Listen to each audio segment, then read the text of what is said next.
Welcome to Straight Tamil. Standard 5, Term 3, Social Science, Unit 3, Educational Rights, Part 2, Page number 141 to 143.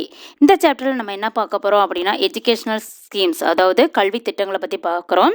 ஏற்கனவே நம்ம என்ன பார்த்தோம் அப்படின்னா இம்பார்ட்டன்ஸ் ஆஃப் எஜுகேஷன், கல்வியோட முக்கியத்துவம். அடுத்து எஜுகேஷ்னல் ரைட்ஸ் அப்படின்னா கல்வி உரிமைகளை பற்றி பார்த்தோம். இந்த சாப்டரில் நம்ம என்ன பார்க்க போகிறோம் அப்படின்னா எஜுகேஷ்னல் ஸ்கீம்ஸ் பற்றி பார்க்கலாம். இம்பார்ட்டன்ட் ஃபீச்சர்ஸ் ஆஃப் ஆர்டிஇ, இந்த ஆர்டிஇ ஆக்டோட முக்கிய கூறுகளை பற்றி இந்த பார்க்கலாம்.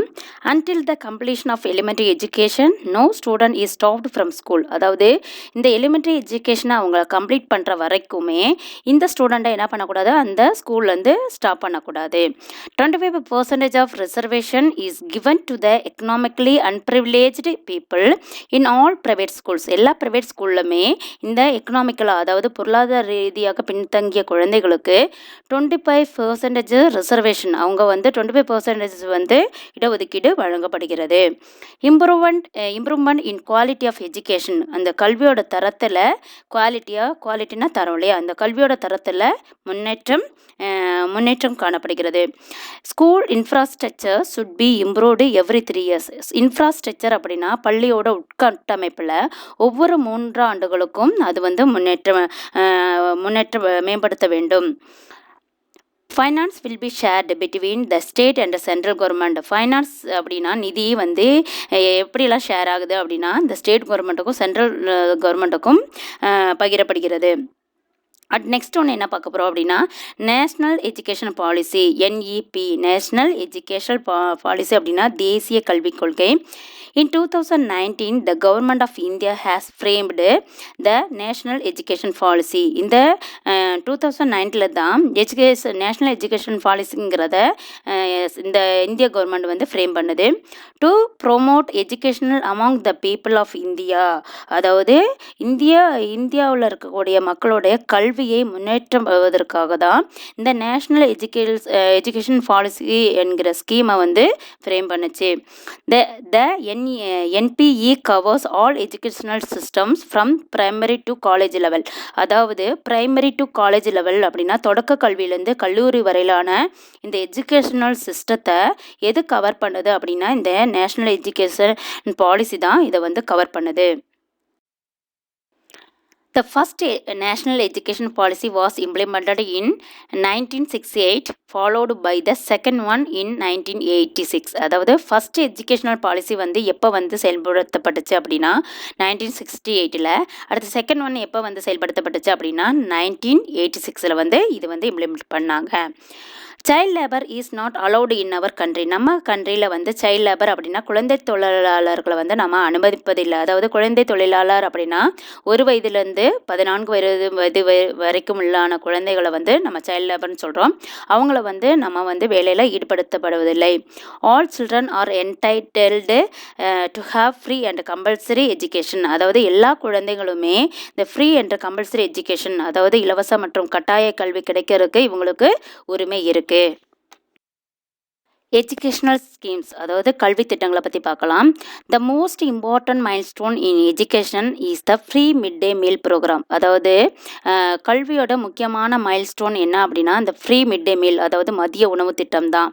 இந்த ப்ரோக்ராமை யார் இம்ப்ளிமெண்ட் பண்ணாங்க அப்படின்னா which was implemented by the former chief minister of Tamil Nadu K Kamaraj. அதாவது முன்னாள் தமிழக முதலமைச்சராக இருந்த கே காமராஜ் அவர்களால் தான் இந்த திட்டம் கொண்டு வரப்பட்டது. அப்போ குழந்தைகளுக்கு கல்வியில் இருக்கக்கூடிய முக்கியமான பிரச்சனை என்ன அப்படின்னா இந்த மதிய உணவு தான். அவர்களுக்கு அந்த ஒருவேளை உணவு அந்த குழந்தைகளுக்கு பள்ளியில் கிடைப்பதனால அவர்கள் பெரும் மகிழ்ச்சி அடைந்தார்கள். அதனால தான் இந்த திட்டம் கொண்டு வரப்பட்டுச்சு. Indian educational system is mainly divided into 4 stages. அதாவது இந்தியாவோட கல்வி திட்டத்தை 4 ஸ்டேஜஸாக பிரிச்சிருக்காங்க. அது என்ன அப்படின்னா low primary, Appar primary, secondary, higher secondary.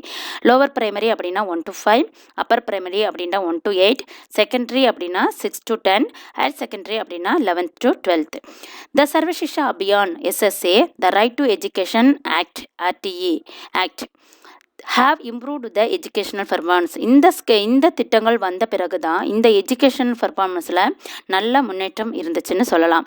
சர்வ சிக்ஷா அபியான் எஸ்எஸ்ஏ அப்படின்னா இந்த திட்டம் எதற்காக கொண்டு வரப்பட்டுச்சு அப்படின்னா எஜுகேஷன் ஃபார் ஆல் அப்படின்னா அனைவருக்கும் கல்வி கிடைக்க வேண்டும் என்கிற நோக்கத்துக்காக தான் இந்த திட்டம் கொண்டு வரப்பட்டுச்சு.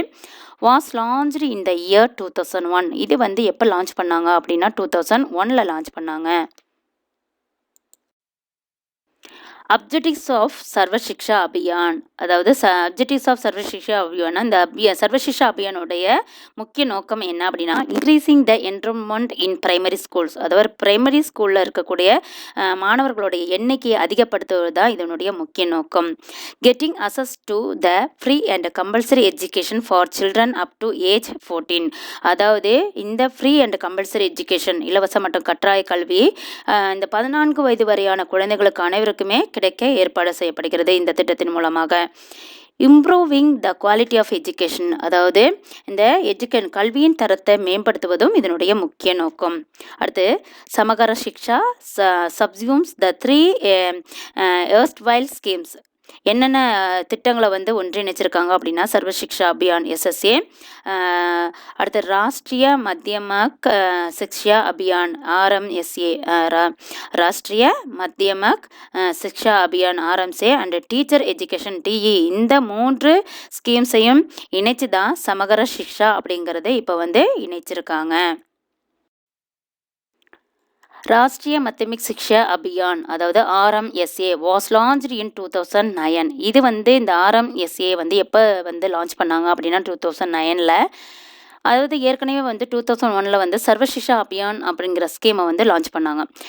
த எய்ம் ஆஃப் திஸ் ப்ரோக்ராம், இந்த ப்ரோக்ராமோட எய்ம் என்ன, நோக்கம் என்ன அப்படின்னா raising the minimum level of education to class 10, அதாவது மினிமம் லெவல் ஆஃப் குறைந்தபட்ச கல்வியான 10ஆம் வகுப்புக்கு அதனுடைய தரத்தை முன்னேற்றுவது, அதாவது குறைந்தபட்ச கல்வி 10ஆம் வகுப்பு என நிர்ணயித்தல் அப்படிங்கிறது தான் இதனுடைய முக்கிய நோக்கம்.